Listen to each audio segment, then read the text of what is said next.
اور کہتی ہے، کیا کہوں بہن، میرے بیٹے کے مرنے کے بعد مجھ بے سہارا کا اس دنیا میں کوئی نہیں ہے۔ اکیلے میں اس دنیا میں کیسے جیوں گی؟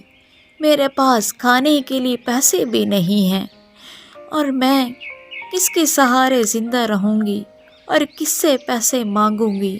میری مدد کوئی بھی نہیں کر رہا۔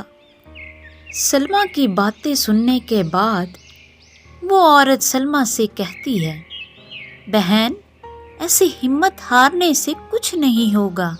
کھانے کے لیے کمائی کا کوئی نہ کوئی ذریعہ تو ڈھونڈنا ہی پڑے گا۔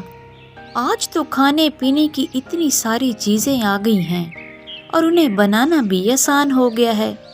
جو بھی آپ کو پسند ہے اور جو بھی آپ کو آتا ہے، اسے بنا کر بیچتی کیوں نہیں ہے؟ سامان لینے کے لیے یہ لیں پیسے۔ وہ عورت پیسے دینے کے بعد اور اتنا کہنے کے بعد وہاں سے چلی جاتی ہے۔ سلمیٰ اب سوچتی ہے کہ اب وہ کیا کام کرے۔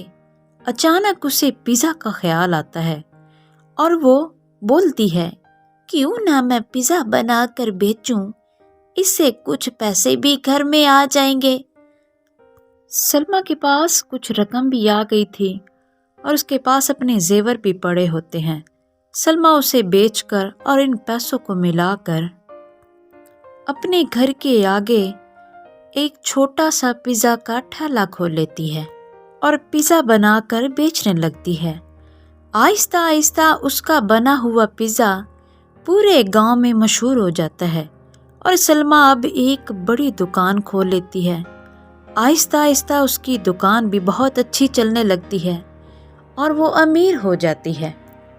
کچھ دن گزرنے کے بعد ایک چھوٹا بچہ سلمیٰ کی دکان پر آتا ہے اور اسے کھانا مانگتا ہے اور کہتا ہے، ماں، مجھے کچھ کھانے کو ملے گا کیا؟ میں بہت بھوکا ہوں، مجھے بہت بھوک لگی ہے۔ بیٹا، تمہارے ماں باپ کہاں ہیں؟ تم اکیلی دکان پہ کیوں گھوم رہے ہو؟ اماں، میرا نام جمیل ہے، میں ایک بے سہارا بچہ ہوں۔ میرے ماں باپ اس دنیا سے چلے گئے ہیں، میرا اب کوئی سہارا نہیں ہے، میں اب اکیلا ہوں اور بہت بھوکا ہوں۔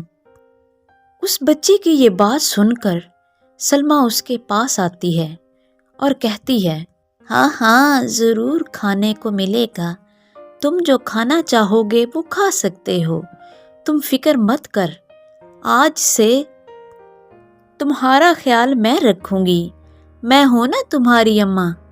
یہ کہہ کر سلمیٰ اس چھوٹے جمیل کو گلے لگا لیتی ہے اور اپنے ساتھ اپنے گھر لے جاتی ہے۔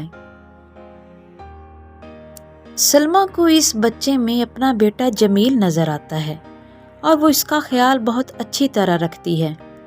اسے اسکول بھیجتی ہے اور پال پوس کر بڑا کرتی ہے، اور جمیل بھی پڑھ لکھ کر اپنی ماں کے ساتھ مل کر شہر میں ایک بڑا ریسٹورنٹ کھولتے ہیں، اور اس ریسٹورنٹ کا مالک اپنی اماں کو ہی بناتا ہے، اور وہ دونوں مل کر اس ریسٹورنٹ کو چلاتے ہیں اور بہت امیر ہو جاتے ہیں اور ہنسی خوشی رہنے لگتے ہیں۔